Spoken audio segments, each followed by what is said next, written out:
같이 사도신경 신앙고백함으로 기도에 시작하겠습니다. 전능하사 천지를 만드신 하나님 아버지를 내가 믿사오며 그의 아들 우리 주 예수 그리스도를 믿사오니 이는 성령으로 잉태하사 동정녀 마리아에게 나시고 본디오 빌라도에게 고난을 받으사 십자가에 못 박혀 죽으시고 장사한 지 사흘 만에 죽은 자 가운데서 다시 살아나시며 하늘에 오르사 전능하신 하나님 우편에 앉아 계시다가 저리로서 산자와 죽은 자를 심판하러 오시리라. 성령을 믿사오며 거룩한 공예와 성도가 서로 교통하는 것과 죄를 사하여 주시는 것과 몸이 다시 사는 것과 영원히 사는 것을 믿사옵나이다. 아멘. 찬송가 431장입니다.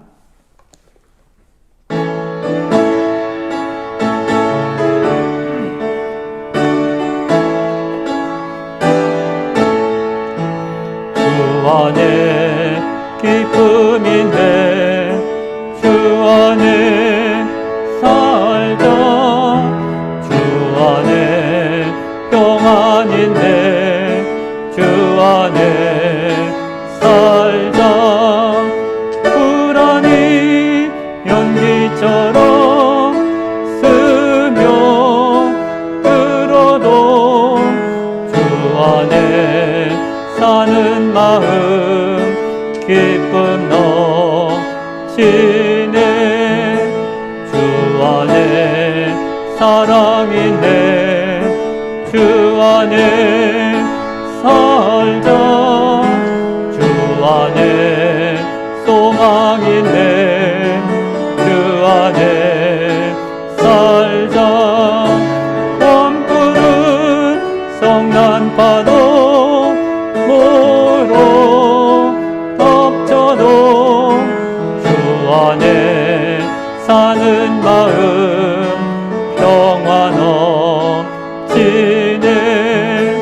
주 안에 영생이네 주 안에 살자 주 안에 천국인데 주 안에 살자 불길이 지옥처럼 솟아올라도 주 안에 사는 마음 생명 넘치네. 하나님 말씀은 역대상입니다. 역대상 29장 12절부터 16절입니다. 29장 12절부터 654페이지입니다. 영상에 나가기 때문에 바로 읽어드립니다. 부와 귀가 주께로 말미암고 또 주는 만물의 주제가 되사 손에 권세와 능력이 있사오니 모든 사람을 크게 하심과 강하게 하심이 주의 손에 있나이다. 우리 하나님이여 이제 우리가 주께 감사하며 주의 영원한 이름을 찬양하나이다. 나와 내 백성이 무엇이기에 이처럼 즐거운 마음으로 드릴 힘이 있었나이까. 모든 것이 주께로 말미암사오니 우리가 주의 손에서 받은 것으로 주께 드렸을 뿐이니이다. 우리는 우리 조상들과 같이 주님 앞에서 이방 나그네와 거류민들이라. 세상에 있는 날이 그림자 같아서 희망이 없나이다. 우리 하나님 여호와여 우리가 주의 거룩한 이름을 위하여 성전을 건축하려고 미리 건축한 이 모든 물건이 다 주의 손에서 왔사오니 다 주의 것이니이다. 아멘. 오늘 본문의 내용은 하나님께서 다윗 왕을 돌아보시는 그런 내용들입니다. 이 본문의 내용을 생각하면서 나에게 하나님은 어떤 분일까? 나는 하나님을 어떤 분으로 믿을까? 그리고 어떤 존재일까? 하나님은 나에 대해서 어떻게 역사를 하실까? 간섭을 하시고 어떻게 인도하실까? 이렇게 질문을 드리면 갑자기 질문을 드리면 대답하기가 어려울 것입니다. 정말 하나님은 나를 전능하신 것으로 인도하시고 모든 것을 이루신 하나님으로 믿고 살아갈까? 그러지 않고 어려울 때만 힘들 때만 하나님을 믿는 그런 신앙이 아닌가 한번 생각을 해보면서 다윗의 고백을 한번 생각을 해보려고 합니다. 오늘 말씀을 이해하려면 17장부터 보아야 합니다. 다윗은 오랜 세월 동안 기럇 여아림에 방치되어 있던 여호와의 언약궤를 다윗 장막으로 다윗성으로 옮긴 다음에 얼마 지나지 않아서 다윗은 성전을 건축할 계획을 세웁니다.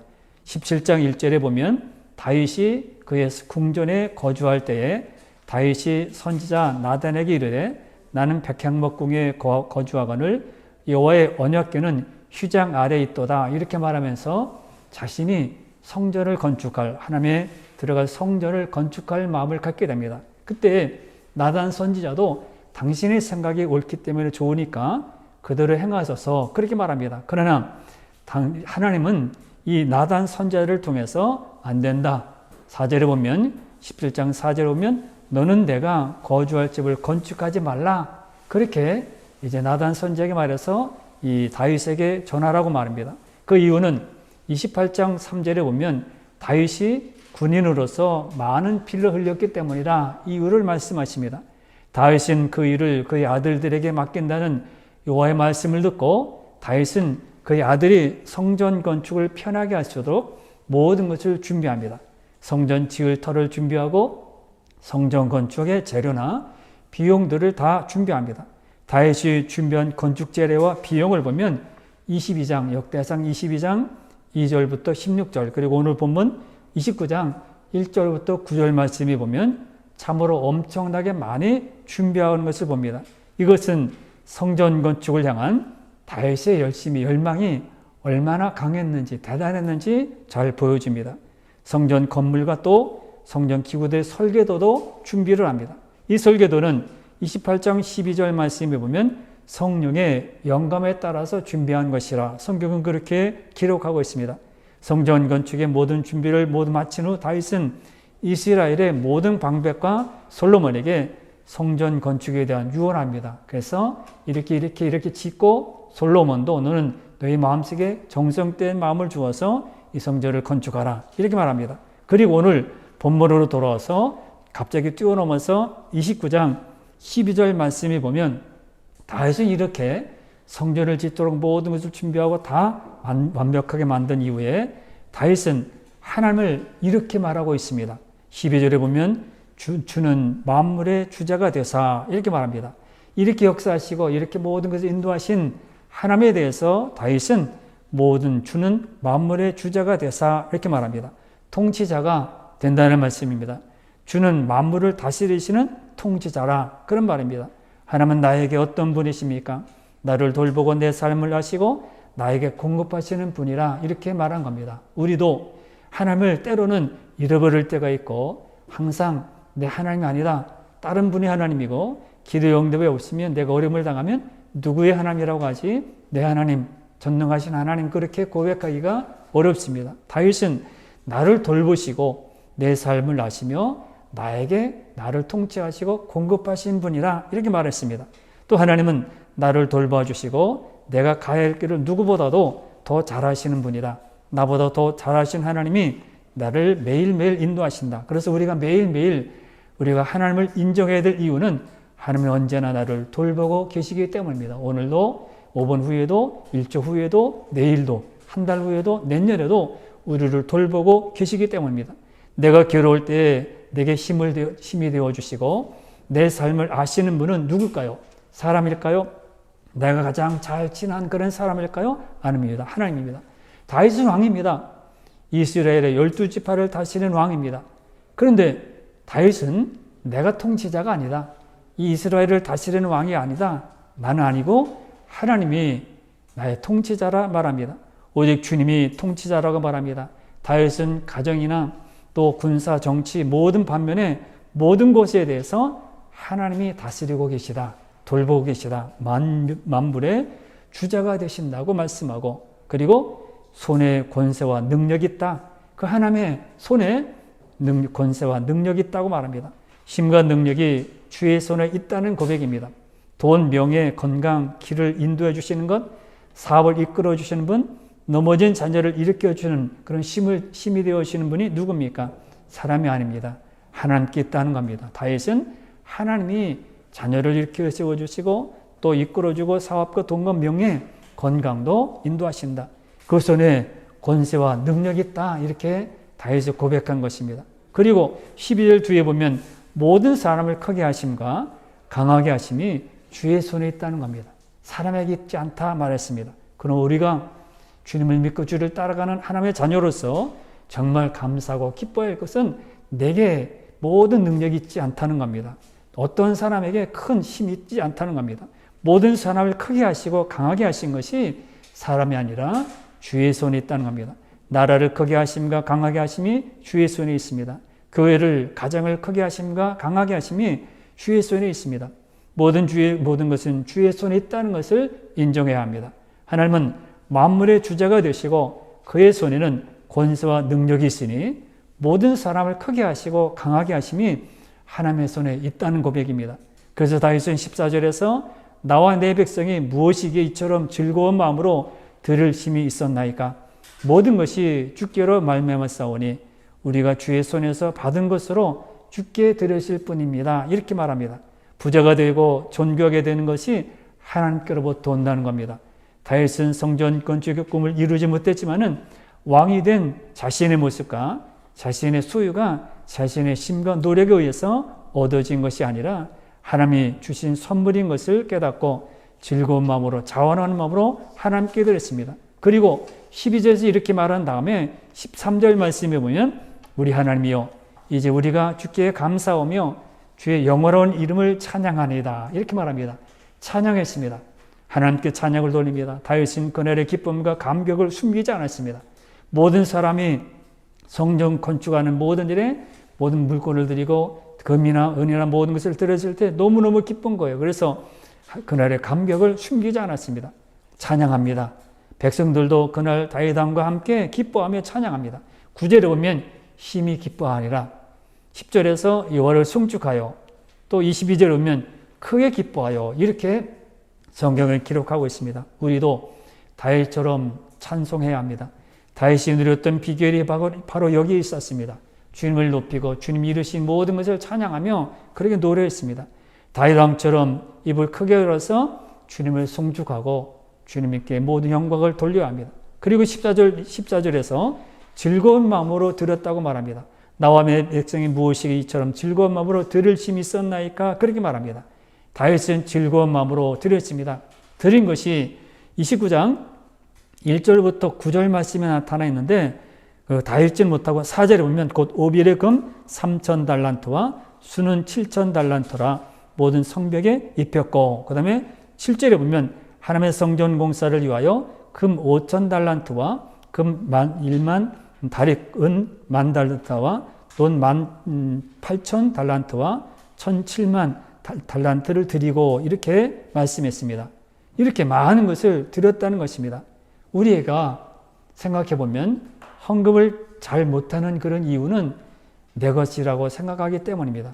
어떻게 번 돈인데 내가 그것을 드려 내 것을 어떻게 드리나 그래서 인색하게 됩니다. 주님의 것을 내 것으로 고집하고 살면서 하나님께 생색하고 내가 드렸다고 내가 했다고 이렇게 말할 때가 많습니다. 그러나 하나님이 나에게 주신 것입니다. 나에게 주셔서 다시 돌려드린 겁니다. 다윗은 그런 고백입니다. 나와 내 백성이 무엇이기에 이처럼 즐거운 마음으로 들으심 즐거운 마음으로 다 내놓았습니다. 너무너무 많이 모아진 겁니다. 그리고 17절에서 자원하여 드렸습니다. 나의 하나님이여 주께서 마음을 감찰하시고 정직을 기뻐하시는 줄을 내가 아나이다.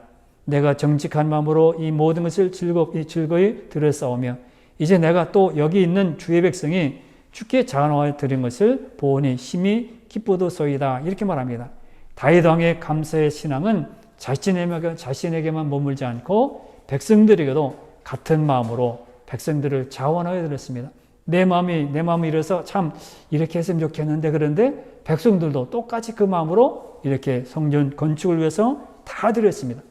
왕만 그렇게 한 것이 아니라 백성들도 똑같은 마음 우리가 해야죠.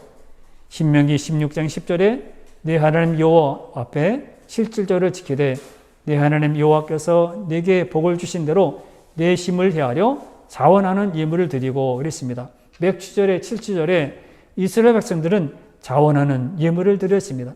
또 시편 51편 12절에 오면 주의 구원의 그 즐거움을 내게 회복시켜 주시고 자원하는 심령을 주사 나를 붙드소서 이렇게 기도했습니다.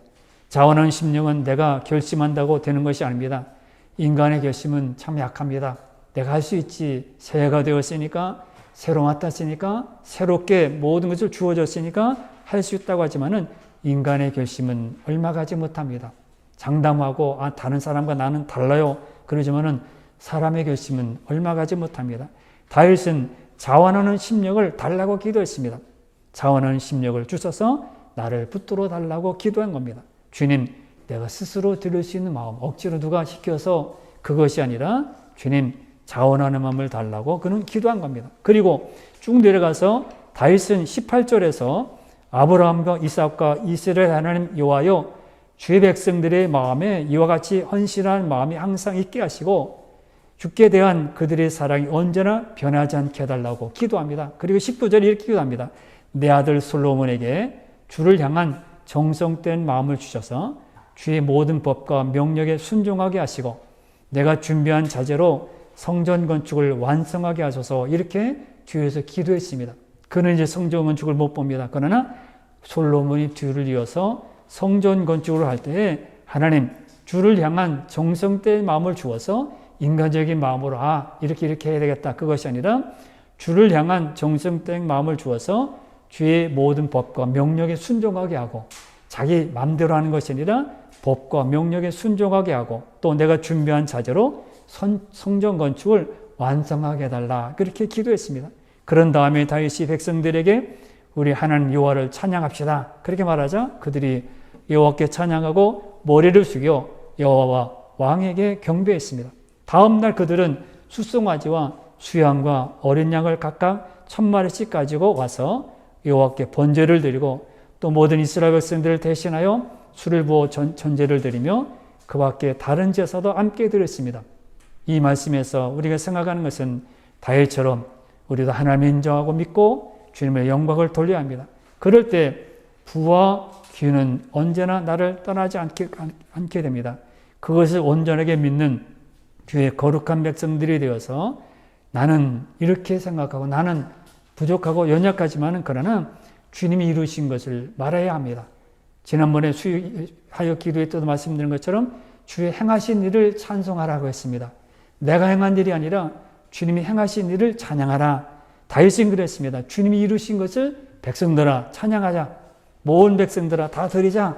그렇게 말했습니다. 내가 한 것을, 내가 유대하게 한 것을 찬양하는 것이 아닙니다.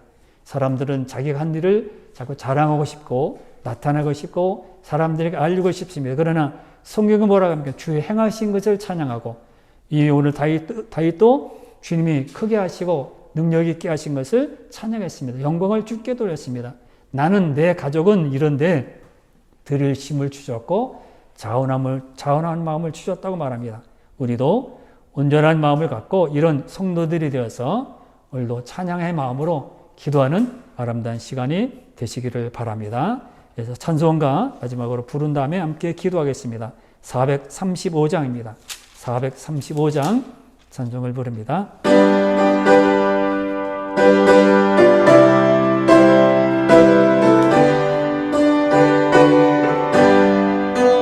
나의 영원하신 기여 생명도 다 귀하다. 나의 갈 길 당하도록 나와도 행하소서. 주께로 가까이 주께로 가오니 나의 갈 길 당하도록 나와도 행하소서. 세상 극이 아니람과 모든 명예 버리고 험한 길을 가는 동안 나와도 행하소서. 주께로 가까이 주께로 가오니 나의 갈 길 나가도록 나와도 행하소서. 모든 골짝 지나가며 험한 강 다 건너서 전국 은혜 이루도록 행하소서. 주께로 가까이 주께로 가오니 나의 갈 길 다가도록 나와도 행하소서. 아멘. 여러분도 다윗처럼 그렇게 찬양하며 기도하는 그런 시간이 되시길 바랍니다. 다 같이 기도합니다. 주여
주옵소서.